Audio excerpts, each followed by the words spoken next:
আসসালামু আলাইকুম ওয়া রাহমাতুল্লাহি ওয়া বারাকাতুহু। আলহামদুলিল্লাহি রাব্বিল আলামিন, আসসালাতু ওয়াসসালামু আলা সাইয়্যিদিল মুরসালিন ওয়া আলা আলিহি ওয়া আসহাবিহি আজমাইন। উপস্থিত আব্দুস সুবহান একাডেমি এন্ড হাই স্কুল কর্তৃক আয়োজিত আজকে বার্ষিক ক্রীড়া ও সংস্কৃতি পুরস্কার অনুষ্ঠানে আমাদের মাঝে সভাপতিত্ব করিতেছেন বিশিষ্ট সমাজসেবক আমার শ্রদ্ধাভাজন মামা জনাব ইব্রাহিম খলিল আরাফাত। আজকে অত্র অনুষ্ঠানে প্রধান অতিথি হিসেবে উপস্থিত থাকবেন বাংলাদেশ জাতীয়তাবাদী দল বিএনপির অন্যতম সদস্য ডাক্তার এস.এম. রফিকুল ইসলাম বাচ্চু ভাই। আমাদের মাঝে বিশেষ অতিথি হিসেবে উপস্থিত আছেন গাজীপুর জেলা বাংলাদেশ ইসলামী ছাত্র শিবিরের সাবেক সভাপতি, বর্তমান শ্রীপুর উপজেলার সম্মানিত আমির, বিশিষ্ট রাজনীতিবিদ, বিশিষ্ট শিক্ষাবিদ, বিশিষ্ট ইসলামী চিন্তাবিদ মাওলানা নুরুল ইসলাম ভাই।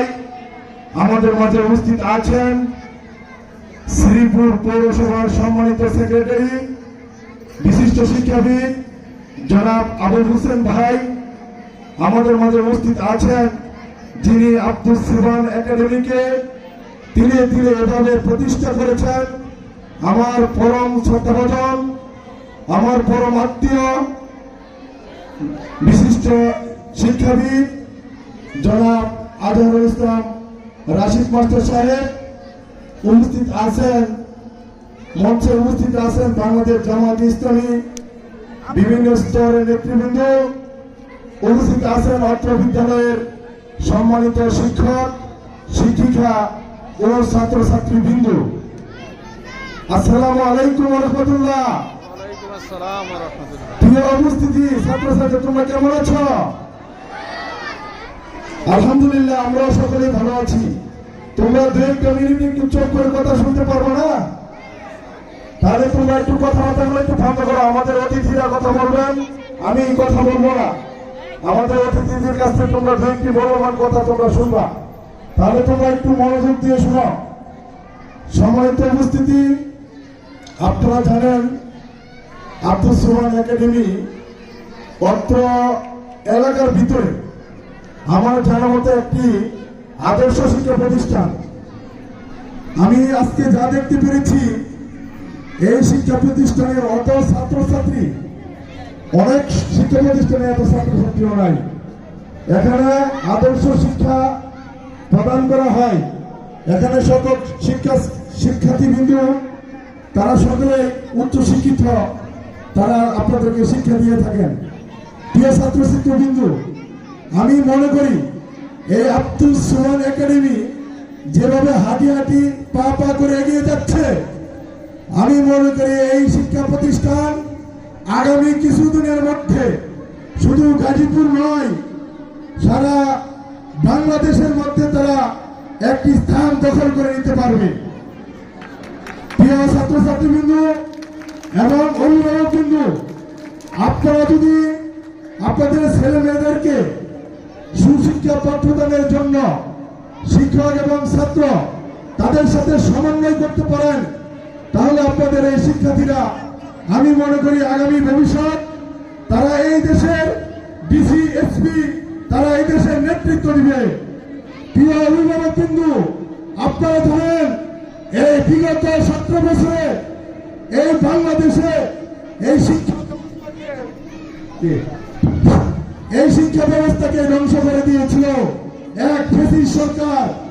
সেই ফেরাউনের পথে শিক্ষা ব্যবস্থাকে নিয়ে এই দেশ থেকে মানুষের মেধা শূন্য করে দিয়েছিলেন। আমরা সেইটাকে এই 24শে আন্দোলনের মাধ্যমে সেটাকে বৈষম্য আর আমরা রাখতে চাই না। এই কারণে আপনারা জানেন, আমরা জানি এই বাংলাদেশে এখন যারা পরিচালনায় আসতেছেন তারা এই দেশে শিক্ষার উপরে গুরুত্ব দিয়েছেন।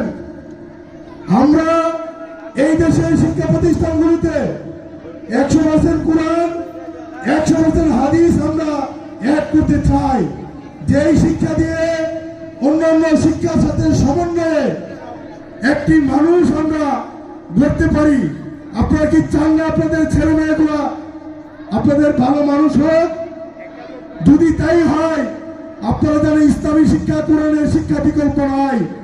এমন একটা দেশ পরিচালনা করতে হলে সমস্ত শিক্ষাই সেখানে আনয়ন করতে হবে। যদি আমরা শুধু এক ধরনের শিক্ষা দেই, তাহলে সেই দেশে ভালো মানুষ হতে পারবে না। প্রিয় ভাইয়ের, আমার কথা দীর্ঘায়িত করবো না। আসুন, আমরা এই দেশ থেকে একটি বৈষম্য বিরোধী করতে হলে, আমরা এই দেশ থেকে একটি সোনার বাংলা তৈরি করতে হলে, তাহলে আমাদের সঠিক সুশিক্ষার কোনো বিকল্প নাই। আসুন, আমরা সুশিক্ষা, আমরা আব্দুল সুবহান একাডেমি থেকে এখানে সুশিক্ষা প্রদান করা হয়। সেই শিক্ষা প্রতিষ্ঠানকে আমরা সার্বিক সহযোগিতা, যেভাবে এই শিক্ষা প্রতিষ্ঠানকে এই গাজীপুরের ভিতর তথা বাংলাদেশে একটা মডেল হিসাবে আমরা ঘোষণা করতে পারি আগামী বছর, সেই লক্ষ্যে আমরা কাজ করে যাব। এবং আজকে যারা উপস্থিত হয়েছেন সকলকে ধন্যবাদ জানিয়ে আমি আমার বক্তব্য শেষ করেছি। বাংলাদেশ জিন্দাবাদ, বাংলাদেশ জামাত ইসলামী জিন্দাবাদ। আসসালামু আলাইকুম ওয়া রাহমাতুল্লাহি ওয়া বারাকাতুহু।